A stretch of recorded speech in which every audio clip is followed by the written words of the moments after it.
आज की इस मास्टर क्लास में मैं तुमसे कोई मोटिवेशनल कोट्स शेयर करने नहीं वाली हूँ और ना ही तुम्हें टेम्पोरली हाइप फील कराने आई हूँ। आज मैं तुम्हें वो चीज़ सिखाऊंगी जो ज़्यादातर लोग पूरी ज़िंदगी सीख ही नहीं पाते, कैसे अपनी लाइफ को कॉन्शियसली डिज़ाइन किया जाता है। अगर तुम ये मास्टर क्लास एंड तक ध्यान से सुन लेते हो तो मैं ऑनेस्टली कह सकती हूँ कि तुम्हारा सोचने का तरीका बदल जाएगा, और जब सोच बदल जाती है तब लाइफ भी बदलने लगती है। सबसे पहले एक सिंपल सा सवाल, क्या तुम अपनी करंट लाइफ से सेटिस्फाइड हो या फिर सिर्फ सरवाइव कर रहे हो? क्योंकि ज़्यादातर लोग सरवाइव कर रहे होते हैं, जी नहीं रहे। सुबह उठना, फ़ोन स्क्रॉल करना, काम या पढ़ाई करना बिना मन के, रात को थक के सो जाना, और फिर अगला दिन भी बिल्कुल वही। यह रूटीन नहीं है, यह स्लो बर्नआउट है जो दिखता नहीं लेकिन अंदर से खोखला कर देता है। इसका सबसे बड़ा रीज़न तुम्हारी लेजीनेस नहीं है, तुम्हारी कैपेबिलिटी नहीं है, बल्कि तुम्हारा ब्रेन है। हाँ, तुम्हारे ब्रेन। आज के टाइम में हम सबका ब्रेन कॉन्स्टेंट स्टिमुलेशन का एडिक्ट हो चुका है। Reels, shorts, notifications, instant entertainment, instant food, instant validation. जब ब्रेन को बिना एफर्ट रिवॉर्ड मिलता रहता है तो वो एफर्ट वाली चीज़ों से भागने लगता है। इसीलिए फोकस नहीं बनता, कंसिस्टेंसी नहीं बनती, और डिसिप्लिन सिर्फ एक मोटिवेशनल वर्ड लगने लगता है। इस मास्टर क्लास का पहला फाउंडेशन है ब्रेन रीसेट। जब तक तुम अपने ब्रेन को रीसेट नहीं करोगे तब तक कोई भी हैबिट, रूटीन या गोल सस्टेन नहीं करेगा। ब्रेन रीसेट का मतलब ये नहीं होता कि तुम दुनिया छोड़ दो या फ़ोन तोड़ दो।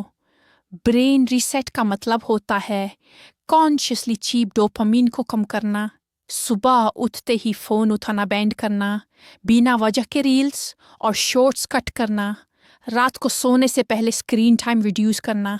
शुरू के कुछ दिन तुम्हें बोर्डम, रेस्टलेसनेस और इरिटेशन फील होगी, और मैं ये क्लियरली कहना चाहती हूँ, ये प्रॉब्लम नहीं है, यह प्रोसेस का पार्ट है। जब ब्रेन डिटॉक्स होता है तब डिस्कम्फर्ट आता ही आता है, लेकिन इसी डिस्कम्फर्ट के बाद क्लैरिटी आती है, और क्लैरिटी के बिना कोई भी लाइफ ट्रांसफॉर्मेशन पॉसिबल नहीं होता। ब्रेन रीसेट के बाद जो अगला स्टेप है वो है मॉन्क मोड।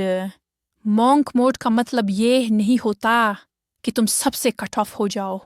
मॉन्क मोड का मतलब होता है सेलेक्टिव फोकस, कुछ टाइम के लिए डिस्ट्रैक्शन से ब्रेकअप करना और अपनी एनर्जी सिर्फ अपनी ग्रोथ पर लगाना। मॉन्क मोड के 3 नॉन नेगोशिएबल्स होते हैं। पहला नॉन नेगोशिएबल है डीप वर्क। रोज के दिन में कम से कम 2 से 4 घंटे ऐसे होने चाहिए जहां तुम बिना इंटरप्शन के एक ही काम पर फोकस करो। Phone silent, notifications of, multitasking zero. चाहे तुम स्टूडेंट हो, वर्किंग प्रोफेशनल हो या स्किल बिल्ड कर रहे हो, ये डीप वर्क आवर्स ही तुम्हारा फ्यूचर डिसाइड करते हैं। दूसरा नॉन नेगोशिएबल है फिजिकल डिसिप्लिन। मैं ये बहुत क्लियरली कहना चाहती हूँ, जब तक बॉडी वीक होती है तब तक माइंड स्ट्रांग नहीं बनता। इसका मतलब जिम जाना ज़रूरी नहीं है, लेकिन डेली मूवमेंट ज़रूरी है। थोड़ा स्वेट, थोड़ा डिस्कम्फर्ट, थोड़ी कंसिस्टेंसी। जब तुम अपनी बॉडी के साथ किए गए प्रॉमिसेस निभाते हो तब सेल्फ रिस्पेक्ट बिल्ड होती है, और सेल्फ रिस्पेक्ट के बिना कॉन्फिडेंस कभी स्टेबल नहीं होता। तीसरा नॉन नेगोशिएबल है mental clarity through the 80-20 rule. तुम्हारी लाइफ के 80% रिजल्ट्स सिर्फ 20% एक्शन से आते हैं, लेकिन प्रॉब्लम ये है कि लोग अपनी एनर्जी उन चीज़ों पर वेस्ट कर देते हैं जो रिजल्ट ही नहीं देती। इस मास्टर क्लास के बाद तुम्हें ये क्लैरिटी होनी चाहिए, कौन से काम तुम्हें ग्रो कर रहे हैं, कौन से लोग तुम्हारी एनर्जी बढ़ा रहे हैं, और कौन सी हैबिट्स तुम्हें साइलेंटली ड्रेन कर रही हैं। जो चीज़ तुम्हें ग्रो नहीं कर रही, यूज़ बिना गिल्ट के कट करना सीखना ही मैच्योरिटी है। अब अगर तुम स्टूडेंट हो तो ये पार्ट बहुत ध्यान से सुनना। ज़्यादातर स्टूडेंट्स हार्ड वर्क करते हैं, लेकिन बिना सिस्टम के। सिर्फ पढ़ना काफ़ी नहीं होता, तुम्हें पढ़ना आना चाहिए। इसका पहला रूल है एक्टिव रिकॉल। पढ़ने के बाद बुक बैंड करके खुद से लिखना या बोलना कि क्या याद है। दूसरा रूल है टाइम ब्लॉकिंग। पूरा दिन पढ़ूंगा या पूरा दिन पढ़ूंगी सिर्फ एक झूठ है। तुम्हें सिर्फ ये डिसाइड करना है कि कौन सा सब्जेक्ट, कितने टाइम के लिए और किस लेवल तक। तीसरा रूल है एग्ज़ाम्स को अपनी सेल्फ वर्थ से अलग रखना। एग्ज़ाम इम्पॉर्टेंट है, लेकिन तुम्हारी वैल्यू डिफाइन नहीं करता। डिसिप्लिन, स्किल्स और कॉन्फिडेंस तुम्हें एग्ज़ाम से भी आगे ले जाते हैं। अब बात करते हैं 30-day लाइफ रीसेट प्लान की, जो इस मास्टर क्लास का सबसे प्रैक्टिकल पार्ट है। पहले 10 दिन होते हैं क्लीनिंग फेज। इस फेज में तुम अपनी लाइफ से अननेसेसरी चीज़ों को हटाओगे। एक्स्ट्रा ऐप्स डिलीट करना, स्लीप साइकिल फिक्स करना, जंक फूड कम करना और अपना रूम या वर्क स्पेस क्लीन करना। जब तुम अपना एनवायरनमेंट क्लीन करते हो तब माइंड ऑटोमेटिकली calm होने लगता है। अगले 10 दिन होते हैं रूटीन फेज। यहीं पर ज़्यादातर लोग फेल हो जाते हैं क्योंकि एक्साइटमेंट ख़त्म हो जाती है। लेकिन अगर तुम यहाँ टिक गए तो तुम ऑलरेडी एवरेज से ऊपर हो।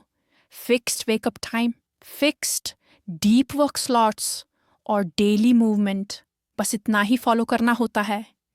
लास्ट के 10 दिन होते हैं ग्रोथ फेज, जहाँ तुम स्किल बिल्डिंग, सेल्फ ट्रस्ट और कंसिस्टेंसी पर काम करते हो बिना मोटिवेशन का वेट किए। और अब इस मास्टर क्लास का सबसे इम्पोर्टेंट ट्रूथ, डिसिप्लिन का मतलब परफेक्ट होना नहीं होता। डिसिप्लिन का मतलब होता है रोज़ वापस आ जाना। तुम मिस करोगे, तुम लेजी फील करोगे, तुम डाउट करोगे, ये सब ह्यूमन है। लेकिन जो लोग सक्सेसफुल बनते हैं उनमें और बाकी लोगों में सिर्फ एक फ़र्क होता है, वो गिव अप नहीं करते। वो नेक्स्ट दिन फिर से स्टार्ट करते हैं। आज का छोटा सा एफर्ट कल तुम्हारा सबसे बड़ा प्रूफ बन जाता है। अगर तुम इस मास्टर क्लास को सीरियसली ले रहे हो तो इसे सिर्फ सुन के बैंड मत कर देना। नोट्स बनाओ, अप्लाई करो और अपनी लाइफ को एक्सपेरिमेंट की तरह ट्रीट करो। क्योंकि मैं यहाँ सिर्फ इंस्पायर करने नहीं आई हूँ, मैं तुम्हें वो सिस्टम सिखा रही हूँ जो एवरेज लाइफ से बाहर निकलता है। और याद रखना, 2026 तुम्हें चांस देने के लिए नहीं आया है। 2026 तुमसे कमिटमेंट मांग रहा है।